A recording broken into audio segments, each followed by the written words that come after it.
배재란이요. 정말 귀한 분이에요. 정말 귀한 분이에요.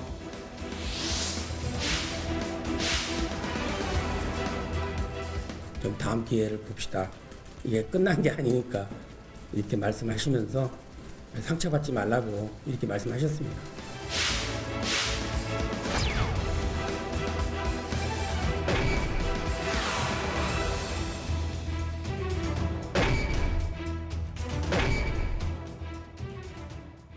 결국 국민의 관점에서 판단을 해야 될 것 같습니다.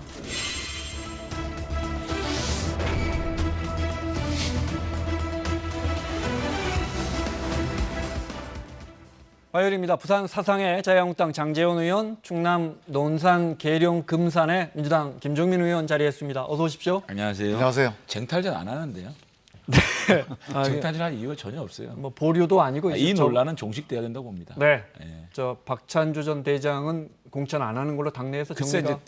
이제 그 동의가 네. 그렇게 모여지는 것 같아요. 어쨌든 어저께 기자회견 속에서 과거에 좀 머물러 있는 인식을 가지고 계시지 않느냐라는 판단 때문에 네. 의원들 자체의 그 동의가 힘들지 않느냐라는. 네, 잠시 후에 자세히 여쭤볼게요. 네, 나경원 원내대표와 강기정 정무수석 지난주에 국정감사 운영위 국정감사에서 강 수석이 버럭했는데, 자, 그 부분에 대한 일단 나경원 원내대표 이야기 들어보겠습니다. 야당 원내대표에 대해서 갑자기 고성을 지르며 뛰어든 강기정 정무수석, 결코 묵과할 수 없는 만행입니다. 보다 이런 정무수석 처음 보겠습니다. 정무수석이 하는 일이 무엇입니까? 결국 야당과 원활한 대화를 해서 국정이 원활하게 운영되어야 되게 해야 되는 일 아닙니까? 이런 정무수석을 끝까지 고집한다면 야당과의 대화가 아니라 야당과의 전쟁을 하겠다는 청와대의 의지의 표명이 아닌가 이렇게 보입니다. 청와대가 제대로 정리하는 것만이 국정을 원활하게 운영할 수 있는 것이라는 것을 다시 한번 지적합니다. 정리해라는 말은 강기정 수석이 물러나야 한다 이 말인 거죠. 예, 그렇지 않으면 그러니까 야당을 존중한다면 네, 이런 행위에 대해서는 청와대에 책임을 물어야 되지 않느냐 이런 말씀 같으신데요. 네, 안 한다면 정리하지 않는다면 법안 논의에는 참여할 수 없다. 오늘 저 페트 관련된 사법개혁 법안 논의에 자유한국당 오늘 안 나왔습니다. 내일 아마 운영이 종합국감이 있죠. 네. 이제 거기서 강기정 수석이나 비서실장의 사과를 요구할 거고 또 내일이 좀 지나봐야 알지 않겠습니까? 운영이 종합국감이 있을 테니까. 아니, 강기정 수석은 그날 유감 표명을 했습니다. 저 말 한 다음에 근데 아마 더 높은 아니 수위에. 근데 저는 네, 정말 놀랐어요. 이게 국정감사잖아요. 감사위원하고 사실 실장이 기관장이잖아요. 그 기관장과 감사위원이 국정감사에 대해 질의응답을 하고 있는데 네. 기관장도 아닌 뒷좌석에 앉아있는 증인이 갑자기 일어나가지고 그때는 똑바로 하세요. 저때는 아마 정의용 실장하고, 네, 그러니까요. 정의용 실장하고 뭐 이렇게. 아니 똑바로 하시오라는 얘기를 할 정도로 청와대가 국회에 대해 군림하고 있습니까? 이거는요. 네. 국회 무시고 헌정 무시고 저는 정치 무시고요. 대한민국 헌정사상 가장 배린적인 행동이 아닌가 이렇게 생각해서 네. 만약에 진짜 청와대가 진정한 협치를 원한다면 강기정 수석을 네. 사퇴시키는 게 밑에 뒤에 김광진 비서관이죠. 지금 김광진 비서관. 비서관을 말리잖아요. 말리려고 나오던 모습까지 봤습니다. 여권 안에서도 의총할 때 저런 건 좀 지나친 것 같다 이런 의견이 나왔다고 보도되더라고요. 네, 저도 이제 화면을 보고 깜짝 놀랐습니다. 저는 나경원 대표가 강기정 이제 수석한테 뭔가 좀 질문하다가 조금 무례한 얘기를 했는 네. 줄 알았어요. 그래서 이제 거기에 대해서 이제 답변하는 과정에서 좀 목소리가 높아진 거다 이렇게 생각을 했는데 알고 보니까 그게 아니고 정의용 실장하고 이렇게 답변하던 네. 과정에 대해서 이제 강기정 수석이 일어나서 얘기를 했더라고. 그래서 뭐 그거는 뭐 논란의 여지가 없는 거고요. 강기정 수석이 당연히 사과를 해야 되고 아마 내일 운영위에 출석을 해서도 우리 야당 의원님들이 이게 좀 확실하게 사과 내지는 뭐 개선이 되겠구나 네. 하는 정도로 분명한 입장 표명을 해야 될 것 같고 이 문제는 뭐 이 문제대로 또 이제 처리 프로세스를 밟아야 된다고 보는데 저는 이거는 뭐 이거대로 한번 하고 또 하나 여기서 이제 짚어볼 문제는 강기정 수석이 이렇게 일어나게 된 배경이 있습니다. 이거는 그게 그 행동이 잘했다고 얘기하기 위해서가 아니고 별건인데 저는 별건 안 하기로 했는데. 안보실장과의 대화가 네. 좀 문제였어요, 사실은. 그러니까 강기정 수석이 사실 그거에 대한 문제의식이 좀 이렇게 약간 이제 비정상적으로 폭발한 거라고 좀 보거든요. 잘못된 발언인데 이 안보실장과 나경원 대표의 이 대화가 상당히 문제가 있는. 네. 그러니까 요점은 이겁니다. 안보 문제에 관해서 대한민국 안보실장이 어떤 얘기를 하는 거를 야당 대표가 그거를 거짓말이다, 믿을 수 없다, 어거지라는 어거지다, 우기지 마라. 이거는 저는 적어도 안보 문제는 정쟁이 돼서는 안 된다. 만약에 이견이 정말 심각하다면 다른 경로를 통해서 충분히 전달할 수 있어요. 그런데 일단 이건 종합 판단이고 어떤 팩트가 아니에요. 판단의 네. 문제를 가지고 안보실장의 판단과 어떤 이 발언을 그렇게 아주 폄하하는 이런 발언이 아마 이제 청와대 입장에서 볼 때 특히 네. 이제 강기정 수석 입장에서 볼 때 조금 이제 이게 촉발된 거라고 보는데 저는 그러니까 이 안보 문제에 대해서 너무 정쟁적으로 이런 국회 공개 회의석상에서 다루는 거 이런 관행들은 좀 고쳐가야 된다. 김종민 네. 의원 말씀대로 정쟁이었고 그것이 다름이고 또 서로 간에 또 어떤 생각이 많이 틀렸다고 칩시다. 다 맞다고 쳐요. 그럼에도 불구하고 뒷좌석에 있는 정무수석이 똑바로 해. 아니 그건 그건 잘못됐다고 별건이 하시니까. 맞습니까? 그건 잘못됐다고. 그러니까 저희들은 하시니까. 이런 주제가 생각이 달라요, 드는 거예요. 네. 그러니까 전반적인 분위기를 말씀하시니까 제가 말씀을 드리겠는데 청와대가 그날 답변하는 태도를 한번 보십시오. 비서실장, 안보실장, 정책실장 너무 도전적이에요. 야당의 말을 일고에 들을 생각도 안 하고 있습니다. 그래서 저는 이런 생각이 드는 거예요. 그런 것들이 결국은 표출된 게 강기정 수석의 행동이 아니었느냐. 네. 겉으로는 김상조 계속 실장도 저 그만해라고 이렇게 협치하자, 네. 협치하자 해놓고 속으로는 우리 야당을 저주하고 증오하고 있었던 건 아닌가 그런 네. 생각을 할 수밖에 없는 분위기였다. 네. 그래서 저는 사실은 강기정 수석이 저렇게 하는 거 별로 놀랍지도 않아요. 18대 국회에서 제가 같이 지내봤거든요. 행안위도 같이 해, 국토위도 같이 했었는데 18대 때 그 동물국회의 그 원조 아닙니까? 그런데 문제는 지금 그분이 청와대 정무수석이라는 게 문제죠. 자, 알겠습니다. 또 너무 개인적으로 이렇게 네. 그러지 마시고. 아니 그 질문 관련해서 저도 저 부분 좀 이상하다 느꼈던 게 정의용 실장 말이 아니 내가 저 안보실장인데 그러면 우리나라 안보가 불안하다고 해야 합니까? 불안하냐 안 하냐 이렇게 나경원 원내가 이제 물었거든요. 그 감사위원과 또 피감기관의 장의 대화는요. 네. 대화 속에서 국민들이 판단하는 겁니다. 네. 그렇기 때문에 그거를 뒤에 있는 뭐 증인이 막 끼어들어가지고 할 문제는 아니죠. 네. 아니, 알겠습니다. 그 자, 문제 제가 안보 잠깐만 좀- 문제에 대해서는요. 네, 간단하게. 네. 민주당과 우리 자유한국당이 근본적으로 보는 시각 자체가 틀린 겁니다. 그렇기 때문에 서로의 다름을 꼭 안보실장, 안보실장도 얘기하는 거고 우리는 우긴다고 보는 겁니다. 그렇- 그 결과에 대해서 국민들이 국민들이 판단하는 판단하는 거죠. 거고. 네. 아니 근데 이게 쟁점이 이겁니다. 우리가 북한의 미사일 핵 능력에 대해서 방어할 태세가 돼 있느냐 이게 쟁점이었어요.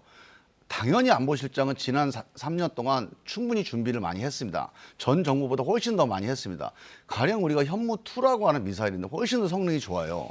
그리고 이 미사일 훈련을 수십 회씩 합니다. 이걸 공개를 안 하고 있습니다. 안보실장이 이런 회의석상에 와서 얘기를 안 해요. 왜? 북한을 자극하니까. 그러니까 이런 안보 책임자의 고뇌가 당연히 있지 않겠습니까? 네. 장제원 의원이 안보실장 맡아도 똑같은 알겠습니다. 고민이 있는 거예요. 근데 근데 그렇게 이런 말씀하시면 문제를 제가 조금 가지고 자, 마지막으로 장 의원님 말씀 듣고 억지라고 넘어갈게요. 얘기하면 네. 얘기가 안 되죠. 지금 우리 네. 국민들이 체감적으로 느끼는 거 한번 생각해 봅시다.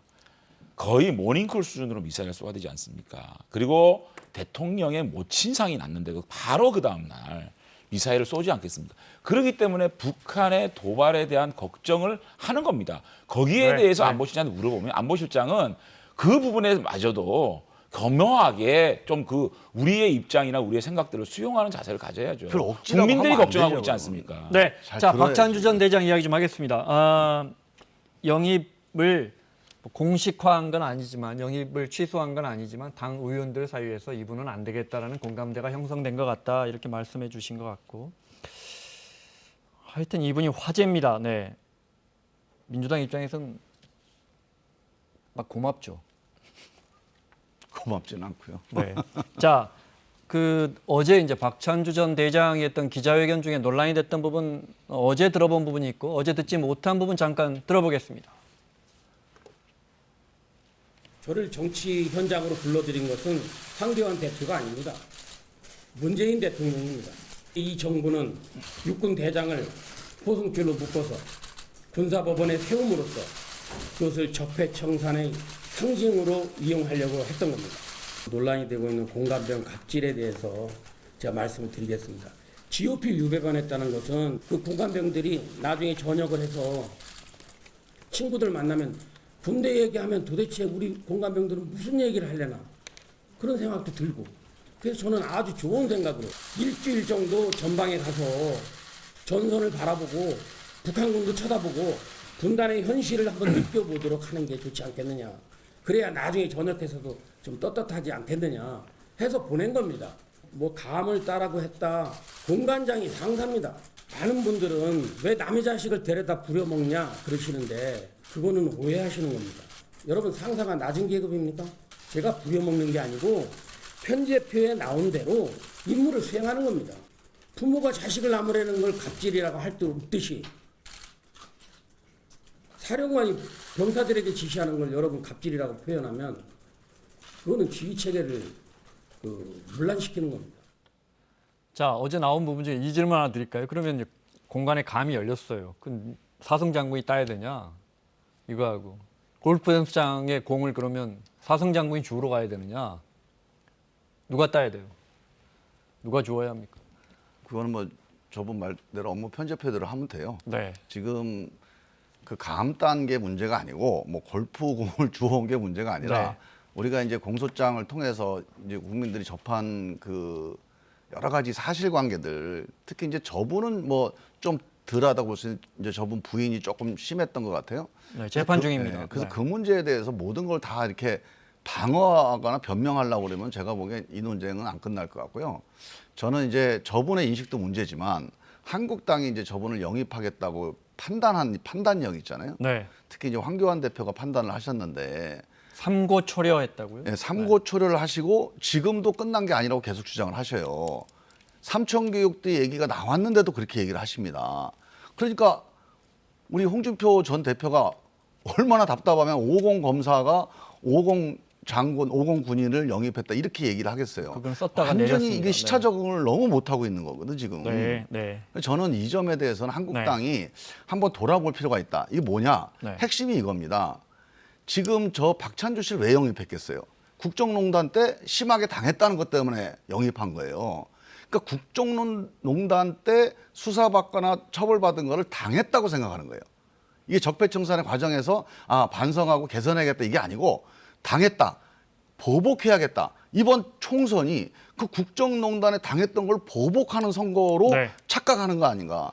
그 이진숙 씨라고 하는 분도 있어요. MBC에서 노조 탄압했던 요거 좀 네. 사용하셔야 자, 되겠네요. 그러니까 이런 1분씩 케이스도, 끊어가죠. 네. 이런 케이스도 네. 저는 기본적으로 미래를 위해서 새로운 가치를 위해서 새 인물을 영입하는 게 아니라 네. 지난 시기에 정치적인 어떤 보복이라고 그걸 간주하고 그 보복을 이렇게 갚기 위해서 이런 컨셉으로 어떻게 박찬주 전 대장이 그래서 저 뭐 우리 공화당 이야기도 나왔는데 거기 안 가고 나는 어떻게든 비례대표도 안 하고 지역구로 나간다. 계룡 논산에서 나갈 생각도 있다던데 계룡 논산 의원님 지역구입니다. 예, 저희 뭐 누구나 다 피선거권이 있기 때문에 뭐 논산 계룡에 나오시면 뭐 저도 제 지역권에 경쟁을 열심히 해야죠. 근데 저는 이런 논란이 좀 슬퍼요. 적어도 새로운 총선을 앞두고는 네. 미래를 향해서 좀 더 나은 분, 새로운 분을 가지고 서로 경쟁하는 어떤 그 총선이 돼야 되는데 과거의 어떤 보복감 자, 이거 가지고 이 경쟁한다. 부분 이건 먼저 이야기를 어떤 네, 거? 공천에 대해서는 장 의원님이 또 여러 중진 의원님들과 함께 당 내에서 이제 이야기도 하고 하시는 거 저희가 잠시 후에 보여드릴 건데 그 전에 그러니까 인재를 영입하면서 보수를 이끌 사람을 영입하지 않고 뭐랄까 문재인 정부의 피해 의식을 갖고 있는 사람 또는 문재인 정부의 화난 분들을 먼저 영입하는 듯한 이진숙 기자 이야기하셨죠. 제일 좀 뼈아픈 지점이 그 야당이 자력으로 선거를 앞두고 지지율을 끌어올릴 수 있는 방법이 많지가 않습니다. 집권 여당은 정책적으로 집행할 수 있는 권력도 네. 있고요. 또 예산을 가지고 할 수도 있고요. 내각 쇄신을 할 수도 있고 여러 국면 전환에서 카드가 있는데 네. 야당은 총선을 앞두고 할 수 있는 것은 통합이라는 어떤 시너지 이벤트, 그 다음에는 인재영입이 아니겠습니까? 그런데 인재영입이라는 아주 중요한 지지율을 끌어올릴 수 있는 이 카드가 처음부터 좀 이게 삐걱된 거 이거에 네. 대해서 참 안타깝고요. 어쨌든 저는 장 의원님이 이야기하신 거 한 5가지 있는데 먼저 예. 그래프로 보면서 설명 듣겠습니다. 네. 이게 그러니까 저거는 제가 이제 박찬주 대장 말씀을 조금 네. 더 드리면 저도 좀 어저께 기자회견을 관심 있게 봤어요. 본인이 또 잘 해명을 할 건지 네. 또 본인이 얼마나 억울한 일이 있을 수도 있잖아요, 사람이. 네. 그런 것들 잘 해결하면 좋겠다 싶었는데 제가 그 듣는 순간에 삼천교육대 얘기를 들었을 때 좀 과거에 머물러 있는 분 아닌가라는 인식을 했어요. 그래서 우리 당도 인재 영입을 할 때는 가장 중요한 컨셉이 아까 이제 두 번째 제가 컨셉을 얘기를 했는데 네. 가장 중요한 컨셉은 외연확장입니다. 외연학장. 총선을 네. 앞두고는요. 결국은 중도층을 잡는 쪽이 이기 때문에 네. 외연확장을 해야 되는데 그 외연확장을 하기 위해서는 과거에 머물러 있는 아까 말씀하셨지만은 뭔가 좀 한풀이하는 과거형 인재가 아니고 외연확장을 할 수 있는 미래형 인재를 좀 많이 영입을 해야 되는데 그러기 위해서는 정당 지지율이 받쳐줘야 되지 않겠습니까?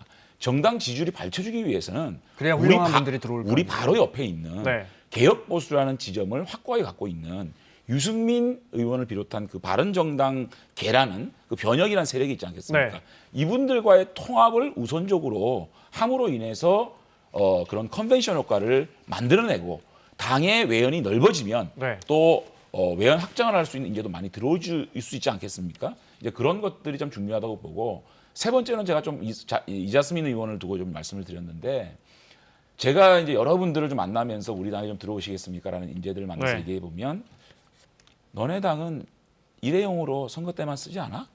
이런 불신이 있더라고요. 그러니까 선거 때마다 좋은 분들 모셔다가 일회용으로 비례대표 한번 드리고 나중에는 정당에서 혜택을 받았으니까 이제 집에 가시오. 이렇게 되는 인재를 네. 소비하는 느낌, 인재를 소중하게 다루는 그런 것들이 좀 많이 부족한 거 아닌가라는 네. 생각이 들어서 제가 5가지 정도를 인재 영입의 기준이 돼야 되지 않겠나. 자유한국당 하나만 더 여쭤보고 민주당 당내 상황을 좀 여쭤보겠습니다. 오늘 김태흠 의원이 장 의원님보다 수위가 더 높게 이야기하셨더라고요. 당 중진들 3선 이상들 특히 저 홍준표 전 대표라든지 김병준 전 위원장, 김태호 전 지사 같은 분들 아마 PK 쪽이나 TK 쪽에 나가시려고 하는데 수도권 나와라 이런 뭐 강도 높은 지적. 나도 당에서 하라는 대로 하겠다. 백의종군 해야 한다.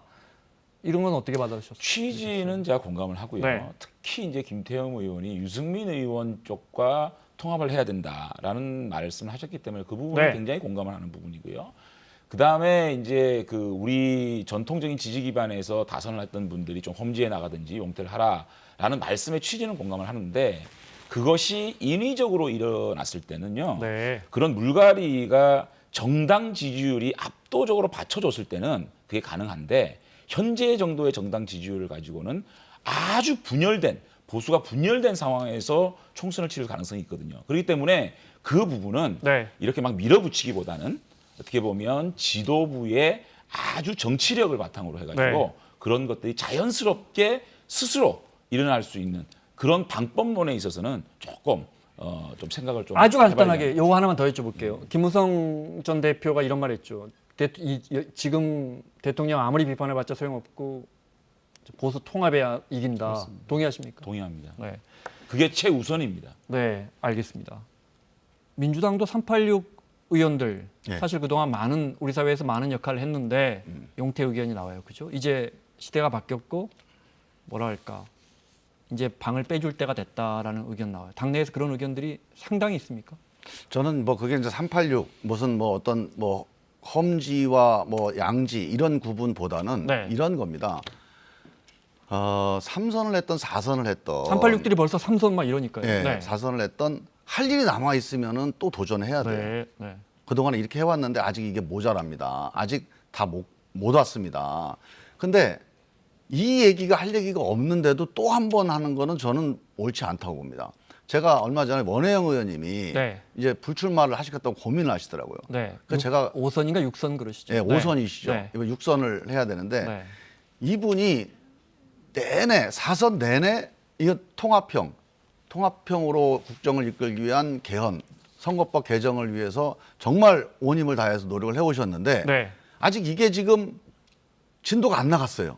그래서 원 의원님 같은 분이 다음에 한번 더 되셔서 이거 마지막 곡에 한번 저랑 같이 저희 같은 후배들 같이 한번 넘어주십시오. 한번 부탁을 드린 적이 있어요. 그러니까 몇 선이 중요한 게 아니고 386이 중요한 게 아니고 역할이 있는 사람은 뜻. 계속 가야 한다. 자신의 뜻이 뭔지를 한번 밝혀야 됩니다. 네. 나는 다음 선거를 통해서 대한민국 정치에서 어떤 기여를 하고 어떤 비전이 있는지 이게 부족하고 그냥 우리 지역구 조금 더 사업하고 다리 몇 개 네. 놓겠다 이런 정도만 가지고는 이제 옛날 386이다 뭐 옛날에 민주화 운동했다 아니면 내가 뭐 고위공무원 했다 이거 가지고 다음 당선 이렇게 가는 거는 전 맞지 않는다. 미래 비전이 없는 지금 말씀하신 미래 비전이 없는 의원님들 초선 의원께 어려운 질문입니다.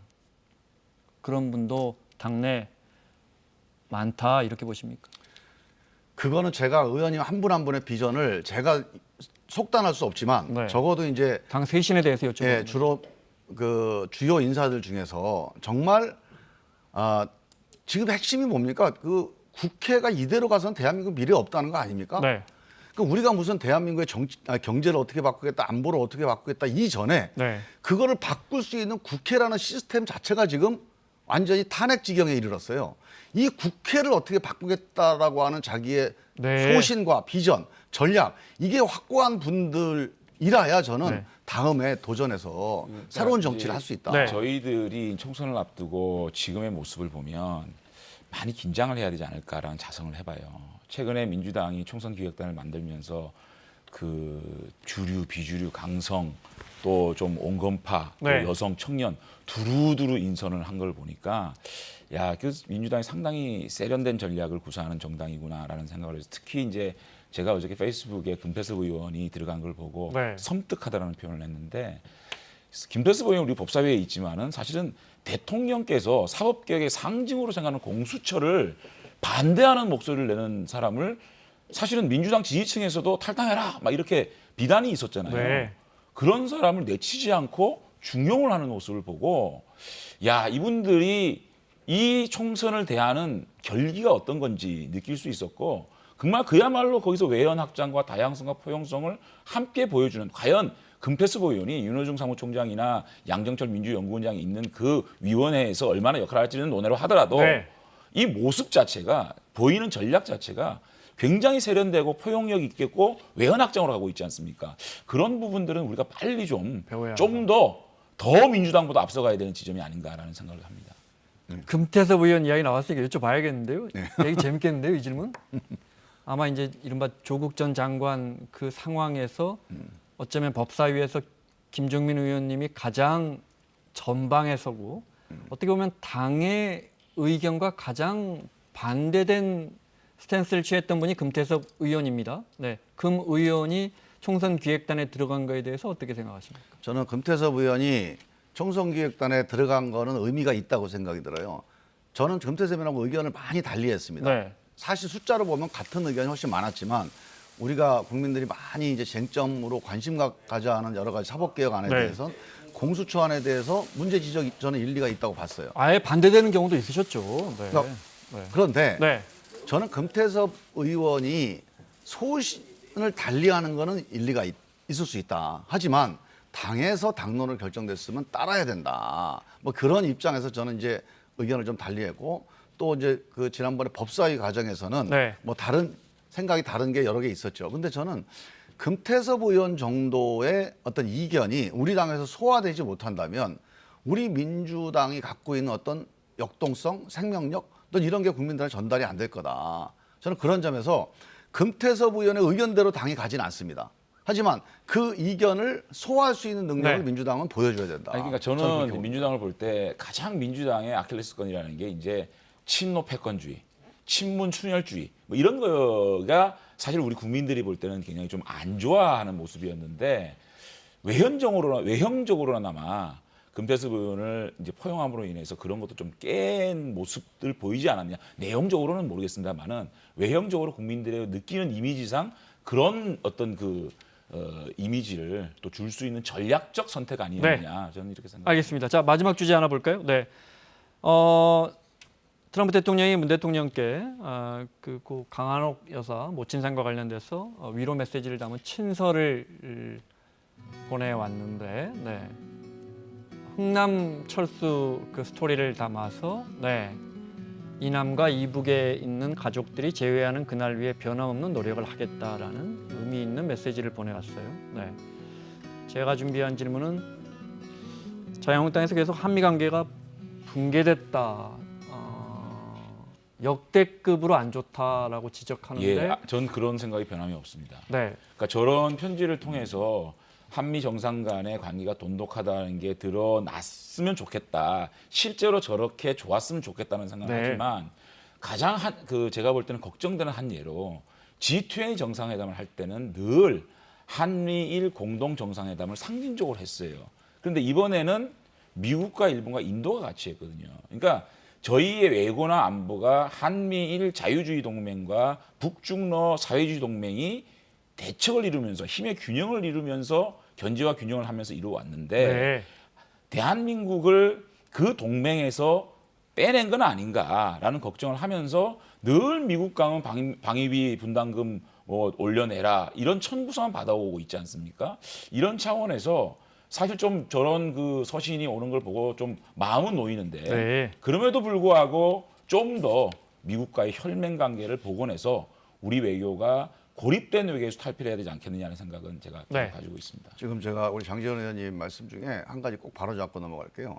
우리 대한민국의 안보 전략은요 한미 동맹입니다. 한미일 삼각동맹이 아닙니다. 그건 분명히 하셔야 되고 그거는 우리 보수 정권에서도 분명히 했던 문제. 이건 우리 국가 전략상 아주 중요한 문제이기 때문에 그 점에 대해서는 조금 좀 정정을 좀 해야 될 필요가 있고. 외교적으로는 한미가 동맹입니다. 한미가 동맹이고 한미일이 체인화돼 있는 삼각 동맹은 이건 군사 안보 전략이 절대 아닙니다.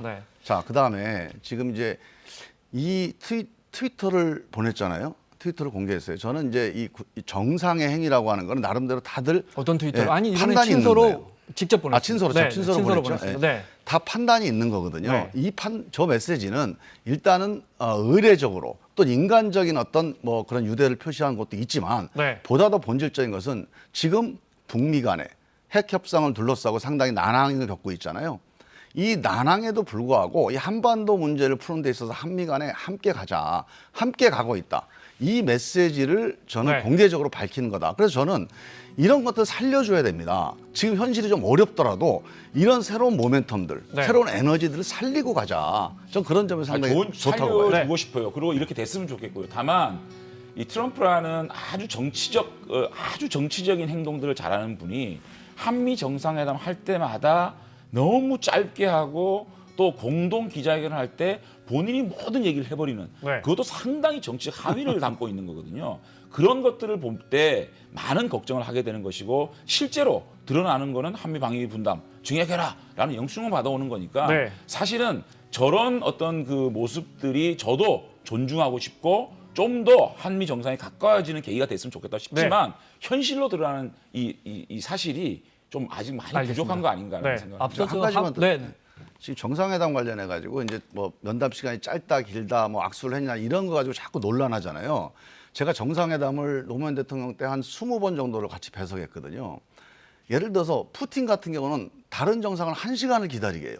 우리로 따지면 이건 무슨 대단한 사건이잖아요. 박근혜 전 대통령도 그렇게 한 적이 있어요. 정상회담 관련해서는 사실은 무지하게 많은 다양한 케이스들이 일어나기 때문에 그걸 가지고 우리가 전략적 판단을 할 필요는 없죠. 트럼프라는 사람 악수를 한번 할 때 모션 그리고 본인이 하는 말 그리고 본인이 기자회견 때 어떤 모습으로 보여질 것이냐 너무 불리하게 해석할 필요가 없다. 계획적으로 하는 분이기 때문에 그런 것들을 그렇죠. 전부 다 정치적 함의를 담고 하는 알겠습니다. 겁니다. 아니 앞서 저 외교 문제는 여야가 없다니까 또 자유한국당의 이런 지적도 귀담아 들을 부분이 있다고 생각하고요. 자유한국당 정부였으면 자유한국당 대통령이었으면 트럼프 대통령이 이 비싼 저 방위비 부담 고지서 안 내밀었을 것 안 같아요. 내밀었을 거라 생각합니다. 혈맹이니까. 여기까지 혈맹 듣겠습니다. 관계를 트럼프를 돈독하게 잘 하고 있습니다. 모르시네 보니까. 여기까지 듣겠습니다. 장제원, 김정민 의원과 함께했습니다. 다음 주에 뵙겠습니다. 고맙습니다. 감사합니다.